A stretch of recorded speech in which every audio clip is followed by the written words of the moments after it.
Pincelados por la mano del maestro, un material adaptado del libro de Erwin Lutzer para la red de varones de la Iglesia Alianza de Lima Cercado. Te invitamos a poder disfrutar de estos estudios de grupos de vida y sobre todo a ver cómo Dios, cual maestro, cinceló la vida del apóstol Pedro en sus conocimientos y su carácter. Que Dios realice una obra de transformación divina en ti. Estimados hermanos, Dios les bendiga. Estamos aquí continuando con la serie Cincelados por la mano del Maestro.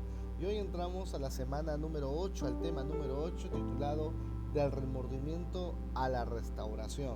¿Sí? Busca en tu Biblia Lucas 22, del 31 al 62, y vamos a leer uno de los momentos más críticos de la vida del apóstol Pedro. Y usted verá de que este fue un momento bastante negro. Dice la Biblia en Lucas 22, del 31 en adelante: Simón, Simón, decía Jesús, mira que Satanás os ha reclamado para zarandearos como a trigo, pero yo he rogado por ti para que tu fe no te falle. Y tú, una vez que hayas regresado, fortalece a tus hermanos. Y Pedro le dijo: Señor, estoy dispuesto a ir contigo tanto a la cárcel como a la muerte. Pero Jesús le dijo: te digo, Pedro, que el gallo no cantará hoy hasta que tú hayas negado 3 veces que me conoces. Verso 39. Y saliendo se encaminó como de costumbre hacia el monte de los olivos, y los discípulos también le siguieron. Cuando llegó al lugar les dijo: orad para que no entréis en tentación. Y se apartó de ellos como a un tiro de piedra, y poniéndose de rodillas oraba diciendo: Padre, si es tu voluntad, aparta de mí esta copa, pero que no se haga mi voluntad sino la tuya. Entonces se le apareció el ángel del cielo, fortaleciéndole, y estando en agonía oraba con mucho fervor, y su sudor se volvió como gruesas gotas de sangre que caían sobre la tierra. Cuando se levantó de orar, fue a los discípulos y los halló dormidos a causa de la tristeza, y les dijo: ¿por qué dormís? Levantaos y orad para que no entréis en tentación. Y mientras todavía estaba él hablando, he aquí llegó una multitud, y el que se llamaba Judas, uno de los 12, iba delante de ellos, y se acercó a Jesús para besarlo. Pero Jesús le dijo: Judas, ¿con un beso entregas al Hijo del Hombre? Y cuando los que le rodeaban a Jesús vieron que iba a suceder, dijeron: Señor, heriremos a espada. Y uno de ellos hirió al siervo del sumo sacerdote y le cortó la oreja derecha. Respondiendo Jesús dijo: deteneos, basta de esto. Y tocando la oreja al siervo lo sanó. Entonces dijo Jesús a los principales sacerdotes, a los oficiales del templo y a los ancianos que habían venido contra él: habéis salido con espadas y garrotes como contra un ladrón. Cuando estaba con vosotros cada día en el templo, no me echasteis mano, pero esta hora y el poder de las tinieblas son vuestros. Habiéndole arrestado, se lo llevaron y le condujeron a la casa del sumo sacerdote. Mas Pedro le seguía de lejos. Después de encender ellos una hoguera en medio del patio y de sentarse juntos, Pedro se sentó entre ellos. Y una sirvienta, al verlo sentado junto a la lumbre, fijándose en él detenidamente, dijo: también estaba con él. Pero él lo negó, diciendo: mujer, yo no le conozco. Un poco después, otro, al verlo, dijo: tú también eres uno de ellos. Pero Pedro dijo: hombre, no es cierto. Pasada como una hora, otro insistía, diciendo: ciertamente este también estaba con él, pues él también es Galileo. Pero Pedro dijo: hombre, yo no sé de qué hablas. Y al instante, estando él todavía hablando, cantó un gallo. Entonces el Señor se volvió y miró a Pedro. Y recordó Pedro las palabras del Señor, como le había dicho: antes que el gallo cante hoy, me negarás 3 veces. Y saliendo afuera, Pedro lloró amargamente. Del remordimiento a la restauración es el título de la meditación del día de hoy. Miren, este momento de Pedro fue un momento muy crítico. Él había sido instaurado quizás como parte del liderazgo de esos 12, diciendo que iba a ser la roca. Pero hoy la roca estaba quebrada. Hoy la roca estaba en pedazos. Quizás emocionalmente, anímicamente, no podía reaccionar. Su maestro, el cual le había prometido ir hasta con él a la cárcel, había sido negado por él mismo. Y no fue de casualidad, fue deliberadamente. Negó a Jesús. Esto hizo que él llorara amargamente. No tenía un mero remordimiento. Pedro lloró amargamente porque estaba arrepentido de lo que había pasado. Vamos a ver la historia de Roy Rigles. Roy Rigles era un jugador de fútbol americano de la UCLA, quien cogió la bola y corrió 59 metros, pero en la dirección equivocada durante un juego importante. Uno de sus compañeros logró tumbarlo justo antes de que lograra el puntaje negativo para el equipo.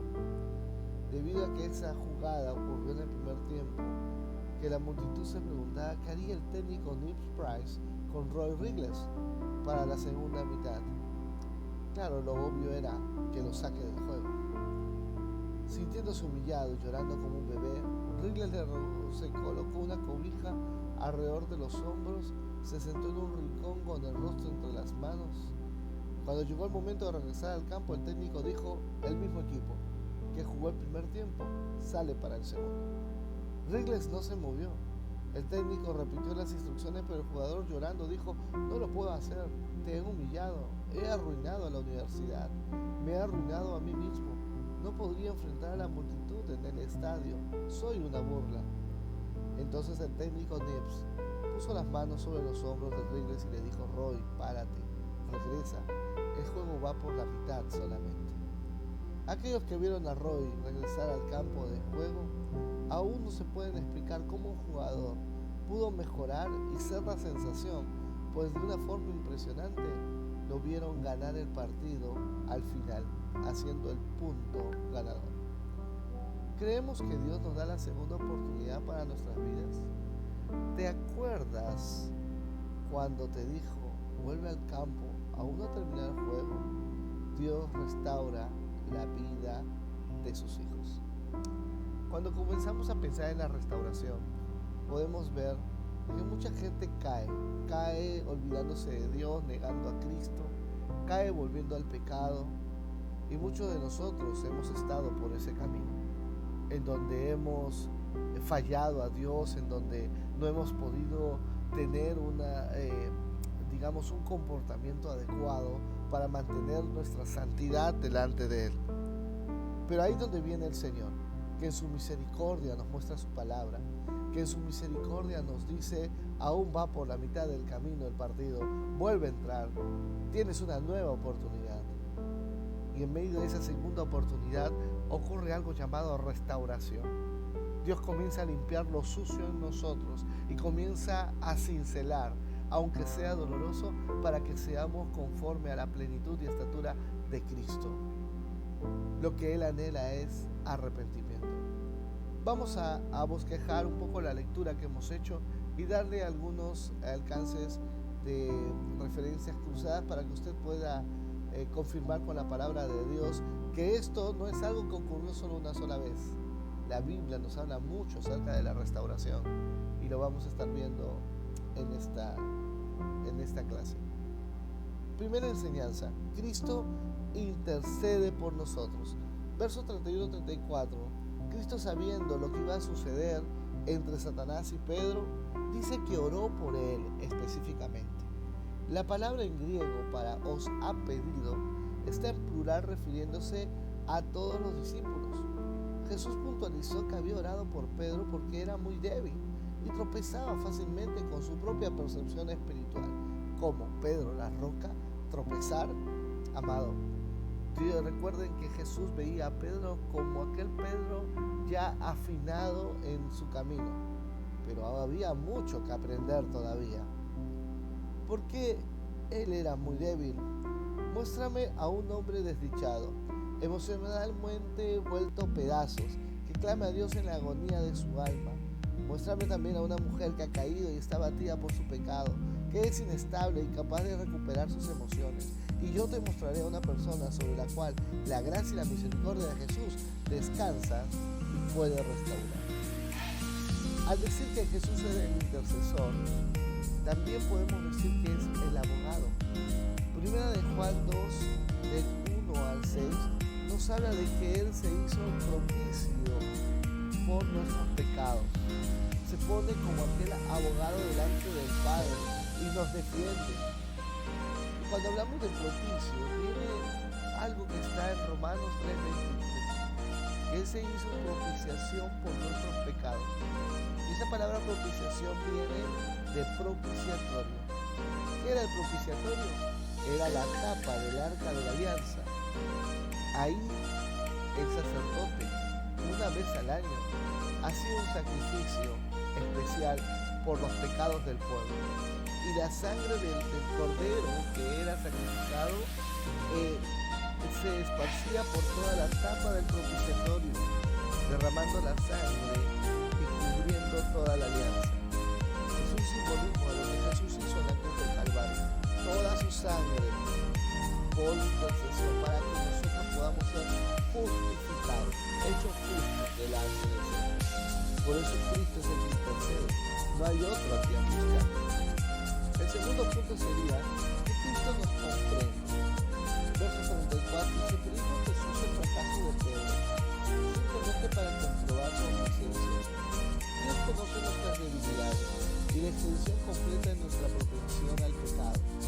Jesús conoce aquellos detalles personales que ni siquiera nosotros mismos hemos admitido. No podríamos permanecer de pie en un momento sin que la gloria de su gracia se muestre en nuestra vida. Por favor, amado, reconozca eso. Usted no es el ingeniero que es, el doctor que es, el abogado que es, el gran profesional que es, solo por sus propios méritos. La gracia de Dios se ha derramado y la gracia de Dios ha hecho que usted pueda seguir adelante con su matrimonio, con su trabajo, con sus talentos, con su profesión, con su oficio. Así que entienda que Dios le conoce. Entonces podríamos decir que nuestra caída ya es conocida por el Salvador, quien nos restaurará a la comunión con Él y nos dará una tarea adicional. Proverbios 24:16 dice: porque 7 veces cae el justo y vuelve a levantarse, mas los impíos caerán en el mal. ¿Qué quiere decir esto? Dios en medio de que nos comprende, no es que apruebe nuestra caída, nuestras situaciones terriblemente desastrosas y desdichadas sin Cristo. Y Él comprende esa maldición, no la aprueba, por eso que busca que tú entregues tu vida al Señor y seas salvo. La Biblia dice que Él conoce nuestros pensamientos y que el Espíritu Santo nos escudriña constantemente. Te invito a leer Isaías 40, del 13 al 14, y podrás ver a un Espíritu al cual tú no puedes parar. Él va siempre a sacar a luz lo que hay en el fondo de tu corazón. Como otro punto, podemos ver que Cristo tiene compasión de nosotros. El verso 61, al momento de pecar, Él muestra su compasión y misericordia. Él ve nuestros dolores, la ira, la vergüenza, el amor que le tenemos y el remordimiento que el pecado nos ha ocasionado. A Él le importa nuestra condición. Si tú has experimentado un profundo remordimiento, tienes idea de la tortura por la que Pedro pasó esos 3 largos días posteriores. Él había prometido que se pararía firme al lado de Cristo hasta la muerte y ahora se había derrumbado bajo la presión. Imagínate lo que sintió cuando le llegó la noticia de su crucifixión. Al momento de resucitar, el ángel dijo, según Marcos 16:7, y decide a los discípulos y a Pedro.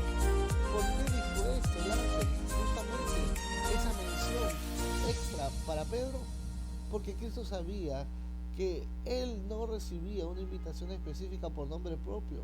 Nunca se habría sentido digno de ser incluido entre los discípulos. Pedro la estaba pasando mal, había negado al Salvador. Y él comprende eso. Cristo practica la compasión. Usted y yo también tenemos que practicarla, perdonándonos los unos a los otros. La Biblia dice en Lamentaciones 3:22 que la compasión de Dios no se agota. El Padre siempre es compasivo. Mi amado,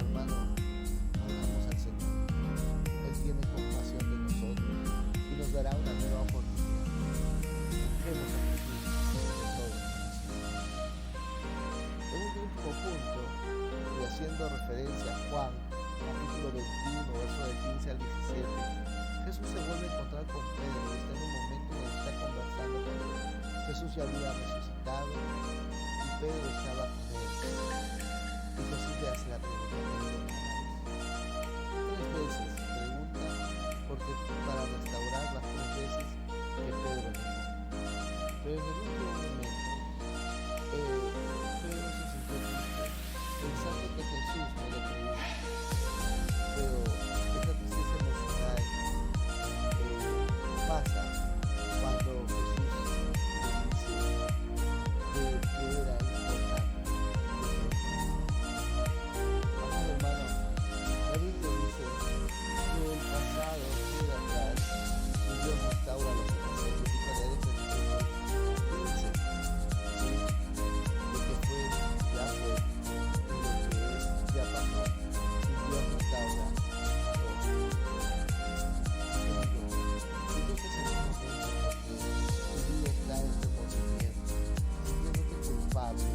Por algunas circunstancias que has vivido en el pasado, pues yo te quiero animar a que ahora vengas al Señor arrepentido y busques de su restauración. Restaurar las fallas del pasado, déjame decirte que toma su tiempo. Restaurar las fallas del pasado, los pecados del pasado, es volver a abrir una herida y ver si en verdad ha sanado. Restaurar las fallas del pasado tiene que ver con que tú restaures o restituyas lo que puedes haber hecho. Por ejemplo, si eres un padre que abandonó a sus hijos, tienes que volver a buscarlos. Ahora en Cristo y pedir perdón. Si eres una persona que no ha provisto para su hogar, tienes que volver y ahora sí con la intención de ya no fallar en esa provisión. Si eres un hombre que ha dejado de hablar, que está odiando, que está hablando mal, cualquiera que sea la circunstancia, tienes que dirigirte a la persona y reconciliarte. Asimismo, saber que solo Cristo sana, y sana cuando tú haces efectivo el perdón de pecados. Mis queridos, cuán importante es que usted y yo debemos tener un proceso de restauración que tomará tiempo, pero también lo necesitarás para seguir adelante en tu vida cristiana.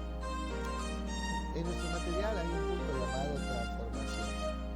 Ya ha pasado un tiempo interesante que te reúnes con tu grupo de vida y has compartido mucho acerca de lo que te está ocurriendo. Pero en este tiempo, a modo de ánimo, a modo de restauración, vamos a coger un texto bíblico para poder dedicarle a un compañero de tu grupo de vida. Vamos a juntarnos ahí con quien te toque y abra tu libro y dedícale un versículo bíblico, piensa en uno para poderlo alentar en este tiempo en el cual es la necesitamos. Te voy a mencionar dos de mis favoritos. Quizás sea uno que tú puedas utilizar para dedicarse a otro. Primero está en Salmos 55, 16, 18. Yo puedo ver con este salmo, dice la Biblia, yo clamé a Dios y el Señor me escuchará. Mañana, tarde y noche clamo angustiado y Él me escucha. Aunque son muchos los que me combaten, Él me rescata, me salva la vida, la batalla que se libra contra mí. Y desde ese salmo yo puedo alentarme sabiendo de que Dios escucha mi clamor y actúa a mi favor. Otro pasaje es el de Nahum 1:7, que dice: Dios es bueno, tu refugio en el día de angustia y protector de los que en Él confían. Este pasaje de Nahum 1:7 me desafía a aprender a confiar en el Señor, a renunciar a mis dudas y faltas de fe. Seguro que tú necesitas de un aliento. Escucha a tu hermano en este momento que ora por ti y te dedica estos pasajes bíblicos para tu restauración. En las próximas 24 horas medita en esto. 1 Corintios 10:13 dice: no ha sobrevenido ninguna prueba que no sea humana, pero fiel es Dios, que no os dejará ser probados más de lo que podéis resistir, sino que dará también juntamente con la prueba la salida, porque podáis soportarlo. Cuando por un instante observamos a Pedro y a Judas, ambos negaron al Señor, ¿sí? Uno lo traiciona por monedas y el otro, con palabras inclusive lisonjeras, llega a hablar en contra del Señor. Ambos le fallaron en el momento que debieron estar a su lado.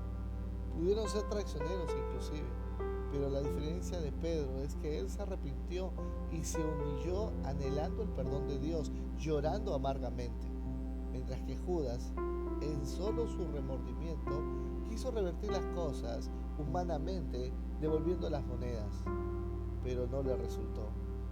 La gran diferencia es que Pedro volvió a ver al Maestro y fue libre de culpa. El otro personaje, Judas, atormentado por la culpa, decidió quitarse la vida. Piensa por un instante, ¿cuál debe ser tu actuar cuando le has fallado a Dios?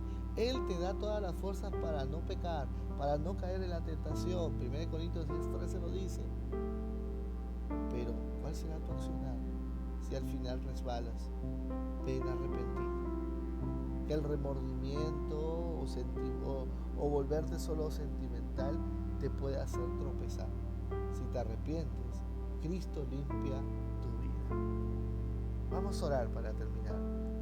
Señor Jesús, en esta lección puedo ver cómo tú anhelas la restauración, anhelas el que tú puedas vivir en nuestro corazón, limpiando nuestras caídas, levantándonos cual brazo fuerte, no dejando que nos hundamos en la tormenta.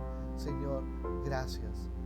Restaura nuestro corazón y también va a haber una parte en que nos vas a exigir, Señor, el ser santos y buscar a aquellos que hemos agraviado. Ayúdanos a hacerlo, Señor. En el nombre del Padre, del Hijo y del Espíritu Santo. Amén. Mis queridos, estamos llegando a momentos muy especiales de la enseñanza.